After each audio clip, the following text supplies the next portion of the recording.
Welcome back, guys, and welcome to another video on the channel.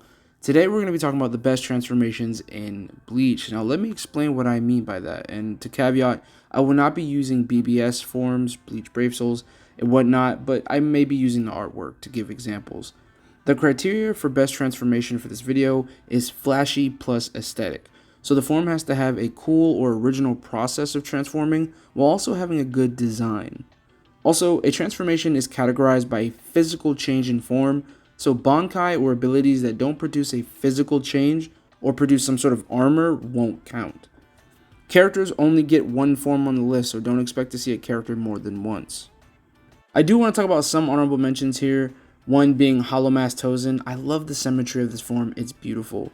Grimmjow's Resurrection and it's where it comes from design-wise is just so perfect. Fourth form Gerard. We don't get to see much of it, but there's just something about the armored light god form that just sticks with me. Number 10, Los Lobos. Starting off the list, we have one of the more simpler designs in Bleach. But Bleach has so many good designs, it's hard to pick from them. Some are too simple, some are over-designed, but Los Lobos strikes a perfect balance. The placement of the fur in the coat, the pelts on the waistband, and the fur boots make it the comfiest looking transformation in the series. The bandoliers off the arms that accentuate the newly formed pistols was a nice touch, and brings the whole look together. But it's not just the awesome new eye patch with the flame design that gets it at number 10, it's where the flame design comes from. Instead of the regular Bleach MO, Stark and Lilynet fuse in a brilliant flash of blue fiery Reiatsu, with Stark and Lilynet merging designs. And when it's over, there's this brilliant smoke cooling off the newly minted cowboy. The whole look is compact and clean, and the transformation itself is original for Bleach. Well, until Safui, that is. Number 9, Letz Stil. This is Uryu's peak in design. I love his Vandenreich fit, like most people, but this is peak Uryu Kubo.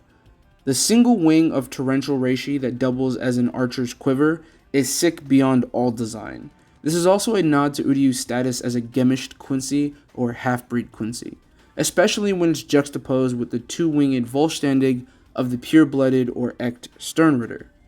The armor materializing from Reishi, sitting on top of the Black Shihakusho of the Soul Reapers, creates a fantastic contrast. Then, the transformation.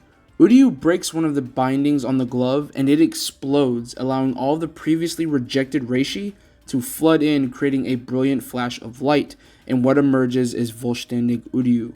Kubo was cooking with this transformation. Number 8, ButterflAizen. This transformation is very contentious in the series. I've known people who hate this transformation, and I know people who love this transformation. It's the third of 4 forms, and people have opinions about all 4, but I think this one has the best of all of them. It's not as over-designed as the 4th form, aka Monster Aizen, but ButterflAizen is just the proper, natural progression of the cocoon forms before it. This transformation and its look with the emerging from a cocoon is mythologically on point for beings who are transcending. It comes off the back of a deep, blood-curdling roar, a purple pillar of spirit energy, and a new long hair look with a third eye slit. The butterfly swallowtail wings, just like those of the Hell Butterfly, brings the whole motif together and could be a hint for future events. It just completes the look. The glowing Hogyoku sitting inside a cross on the chest, that's just icing on the cake. Number 7, Murcielago. Now, most of you are like, what the fuck? I get it, Suguna Tapa is iconic for it being the first and only version of itself. He's a giant Batman, cool. But for me, Murcielago was always scarier. Main reason being the Reiatsu rain. We've seen Reiatsu take many forms in the series, fear, illusions, fire. But thick, black raindrops spraying everywhere from a column of black Reiatsu, there may not be a cooler transformation process in this series. Res 2 felt scary, but that first one had me convinced Ichigo had no chance. Now, most don't like Murcielago for its simplistic design, but I think it's a far more natural progression from what he was before. The half helm becoming a full helm with the thicker teardrops. Oh, and don't forget the long black nails. Murcielago's form is dressed to kill. Number 6, Tartar Foras. This may be due to recency bias and the anime giving the transformation such a sick showcase, but the design itself always deserves to be this high. What a despicable looking angel Asnod is. The reishi wings being made in the shape of barbed wire, while the halo gives a religious crown of thorns motif, is just insane from Kubo. The transformation isn't overly intricate and doesn't look the least bit comfortable, but the emaciated body, the splitting open and restitching of the body as a process, while the eyes roll back until they're bloody, is just peak Kubo horror. And honestly, a very niche transformation in the series. Number 5, Hasshein. Kubo went off with this Volstanic design. We still haven't even got to see it in the anime yet. The design alone gets the transformation this high. Kubo created a dope name for the form, God's Poison Taster. Sick. We don't get to see how the transformation occurs, but in the manga it's accompanied by the Gift Ball Deluxe, a massive dome of poison. Then Kubo just goes even harder with the nodes concept for the look. Nodes have two particular representations in this design. A node is just an intersection of two or more points in a system. For Askin's lethal dosage ability, a lethal dosage would be a node in a data chart showing what your lethal dosage is based on body factors. Lymph nodes in the human body carry immune cells, which helps you fight off toxins, and this would lean into Askin's ability of immunity. Kubo's entire design for Hasshein is subtle, yet on the nose, and even cooler, he wears his death rings, which is his strongest technique. So Askin is just ready to go from the start the moment he transforms. Number 4, Haka no Togame. Episode 19 of the 1,000-Year Blood War did more justice to this transformation than my words ever could. This transformation is the perfect combination of spectacle and form. Upon transforming, a giant white pillar of ice and snow ascends skyward and sprouts, covering the entire area in a beautiful icy mist.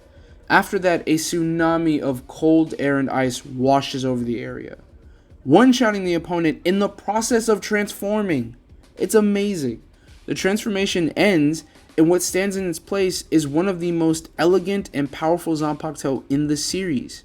Kubo perfectly mirrored Rukia to Ichigo in his Bankai and Mugetsu forms, while also keeping with Rukia's own Yuki Onna theme.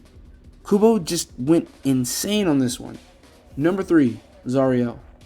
Both of Lie's transformations are goated. I don't care what anyone says, Kubo was in full tilt with both of these designs. The Zyrael form has 6 wings and auto-activates after 3 usages of the Shrift. This is mythologically significant for those who've seen the Lie profile video. Seraph, which is what he is based on in that form, are 6 winged angels that fly around the throne of God, crying, "Holy, holy, holy." The transformation process is triggered by this triple invocation, and then when he does transform, he is enveloped in a Quincy cross, unlike his fellow Sternritter. And even Lie's light from the transformation, if you paid attention, phases through the building that he's standing on, hinting that he is going to become completely untouchable. Lie's Volstanic is so original compared to the others. The transformation and the form design goes even deeper than what I explained. Zyrael is a Kubo masterpiece.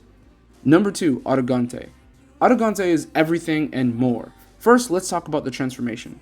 Barugan uses his Ryatsu that takes the form of a black flame, or Respira in the anime, and seemingly melts away all of his flesh, just leaving a skeleton behind. A skeleton adorned with a crown of gold. His black and purple robes are further adorned with gold bracelets, chains, and a necklace. Barugan's transformation and look is worthy of his position as God King of Hueco The design is based on the Aztec god of death, Mictlantecuhtli. The death god depicted on screen, you get what I'm trying to say, who was praised through ritualistic cannibalism. Sounds like a hollow. Then the design gets sneaky good with Barugan's pointed tip Mexican boots. This design originated from the desire to imitate the long, gated toe of riding boots worn by European nobility, which would be implied as Barugan attempting to imitate a real god. This design is amazing, and there isn't another transformation process like it in the series. And for number 1, I have 2 answers, and it's Ichigo, Mugetsu, and Vasto Lorde Ichigo. Both these forms, I just can't decide between them. They mean so much to the series. The transformations themselves are so perfect, and the design concepts behind them are great. Mugetsu looks like Yhwach. Ichigo's Vasto Lorde form was foreshadowed like crazy. Both of them came in the most important moments in the series.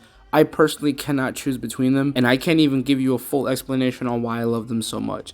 Just please accept that as number one. Thank you guys for watching. I love you guys. For those of you sticking around, I know it's been a while since I posted. Hopefully next will be the Gojo versus the Stern Ritter video. If not, it'll be something else even better. Y'all have a good day. Love y'all. Bye.